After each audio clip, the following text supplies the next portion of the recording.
السلام عليكم المشاهدين، كديرين؟ لاباس عليكم؟ كديرين مع الصحه؟ كنتمنى هذا لا فيديو يلقاكم في صحه جيده وفي احسن الاحوال. اليوم جيت نحضر معكم الشباكيه. الصراحه كتجي لذيذه بزاف وما فيهاش قوه المكونات واكثر التعقيدات. اكيد الا جربتوها غتولي معتمده عندكم.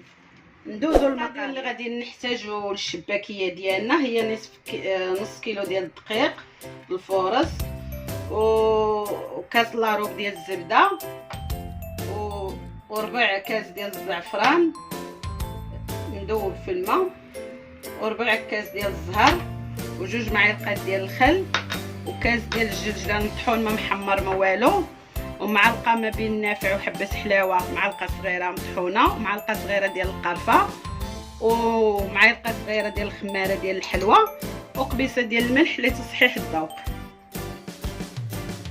بسم الله، نبداو على بركه الله. غادي ناخذ نصف كيلو ديال الدقيق، ديجا راني مغربلاه. الدقيق من نوعيه جيده. غادي ناخذ كاس ديال الجلجله اللي مطحون راه ما محمر ما والو،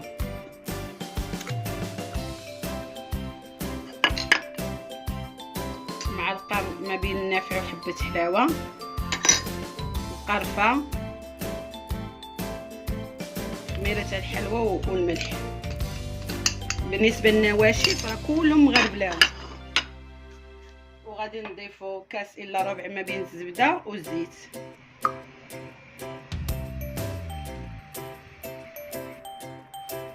ودابا غادي ندوزو باش نبسبسوها. الا بغيتو الشباكيه تجي معكم ناجحه 100% ضروري ما تبسبسوها بحال العجينه ديال الصابلي.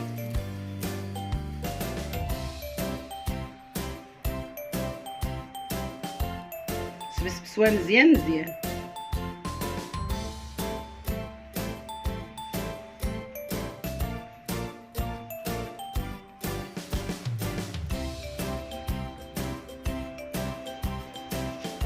نبسبسوها هكذا مزيان مزيان حتى تدخل ديك الزبده للخليط ديالنا، الزبده والزيت.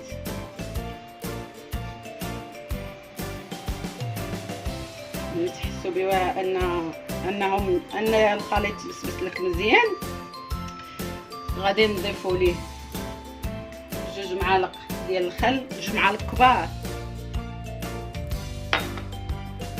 وهنا ضامط الزعفران مذوبه،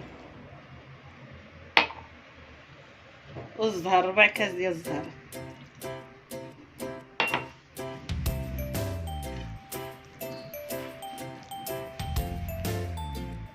عجنوا العجينه ما غنحتاجوا لا ما لا والو.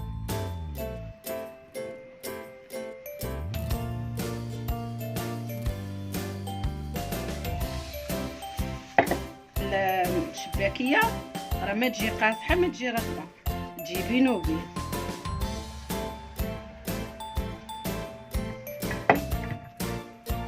دابا بعد ما جمعنا الشباكيه ديالنا غادي ندوزو نديروها في كيس بلاستيكي، وغادي نخليوها 30 دقيقه ترتاح لينا ونرجعوا معاكم. نديروها هكذا في كيس بلاستيكي ونخليوها 30 دقيقه ونرجعوا. خليكم تما. مرت لينا 30 دقيقه على العجين ديالنا هو ارتاح. غادي ندوزو باش نقطعوه الى 3 قطع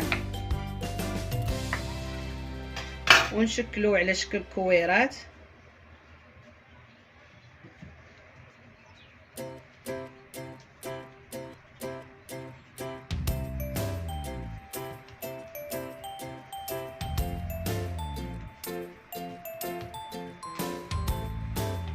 وندوزو نبداو نورقو في العجين ديالنا.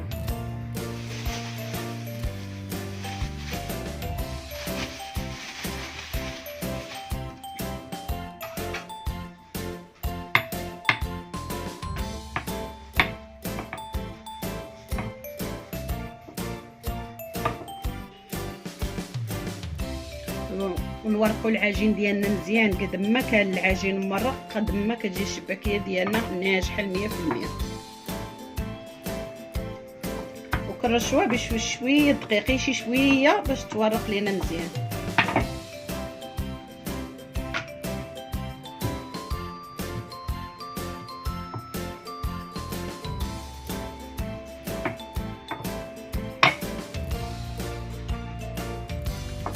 كنوضعو الطرف هكا ونورقو.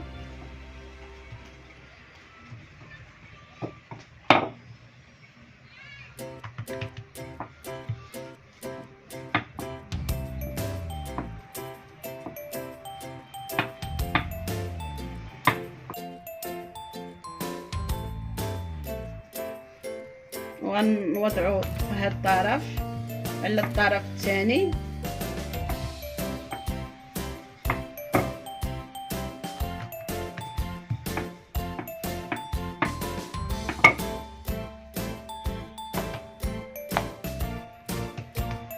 وغادي نحطوها ترتاح ونستمروا في نفس العمليه حتى نورقوهم بثلاثه.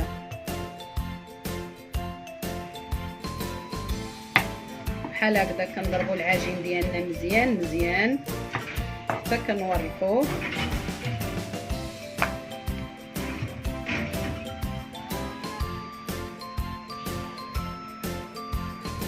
وكنوضعوا الطرف وكنضربوه عاوتاني كنورقوه مزيان.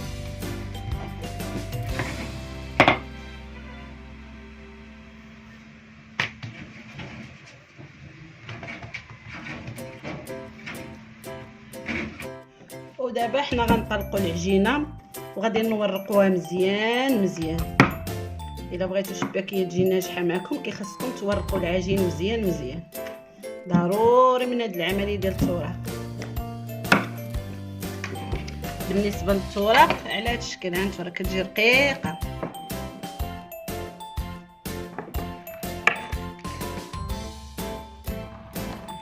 كنقادو الجوانب وكنقطعو على هاد الشكل، كنحسبو 4 وكنقطعو، كنحسبو 4 وكنقطعو.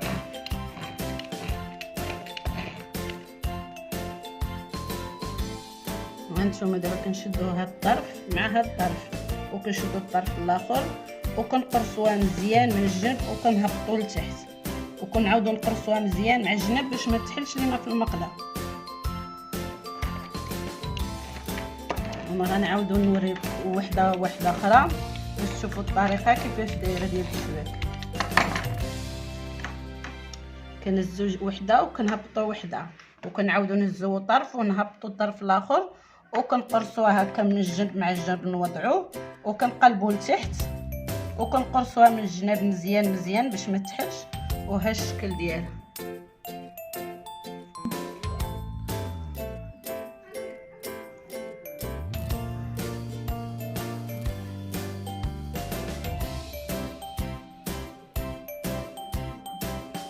غنمشيو شفتوا الطريقه كي دايره، غنستمروا على نفس الطريقه حتى نشكلوا الشباكيه ديالنا كامله ورجعوا معاكم. ودابا حنا شكلنا الشباكيه ديالنا كيف ما شفتوا جات على هذا الشكل، راه كتجي غزاله.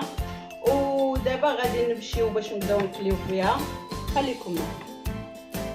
ودابا بعد ما درنا الزيت ديالنا يسخن ها هو سخن، غادي ندوزو نوضعوا الشباكيه ديالنا باش تقلى.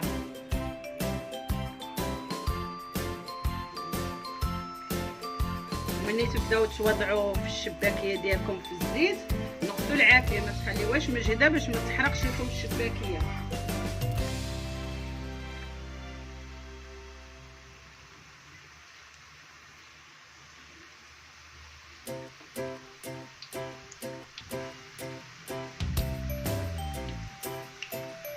ونخليو الشباكيه ديالنا حتى تشد راسها مزيان، عاد نقلبوها والعافيه تكون ناقصه باش ما تحرقش لكم الشباكيه، تحرق من برا وتبقى من الداخل خضراء.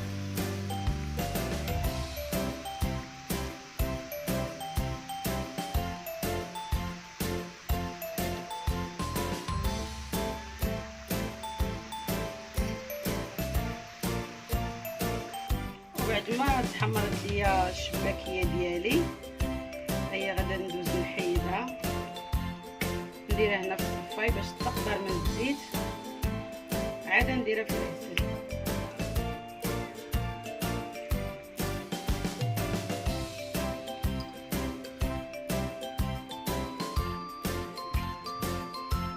وغنمشيو نوضعوها في العسل.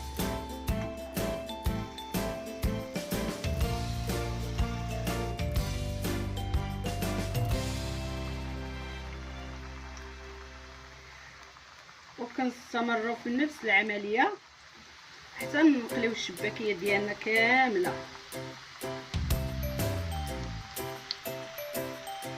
ديما العافيه تكون مهيله، ما تكونش العافيه مجهده باش ما تحرقش ليكم.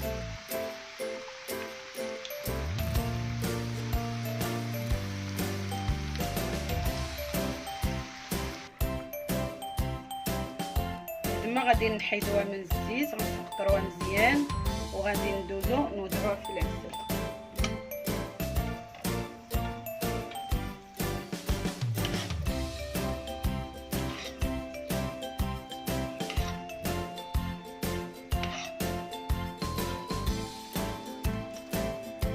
ومني كنوضعوها في العسل كنخليوها واحد شويه في العسل حتى كتشرب شويه العسل، عاد كنحيدوها ونوضعوها في شي كسكاس ونخليوها تسخطر من العسل.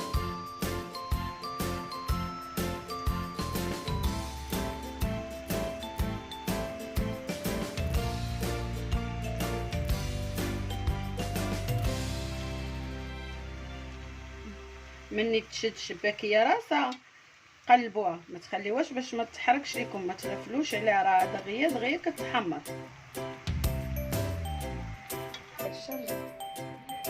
وهذه هي الشباكيه ديالنا بعد ما طابت ودرنا عليها الجلجلان، راها كتجي غزاله وكتجي تذوب في الفم.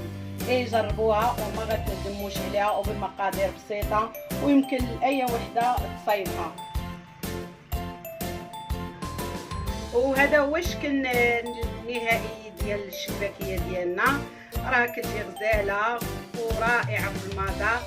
جربوها وما غتندموش عليها. واللي بقى معايا حتى لهنا كنقول لهم شكرا، وما تنسونيش من لي لايك والبارطاج، وشكرا والى اللقاء الى فيديو قادم ان شاء الله.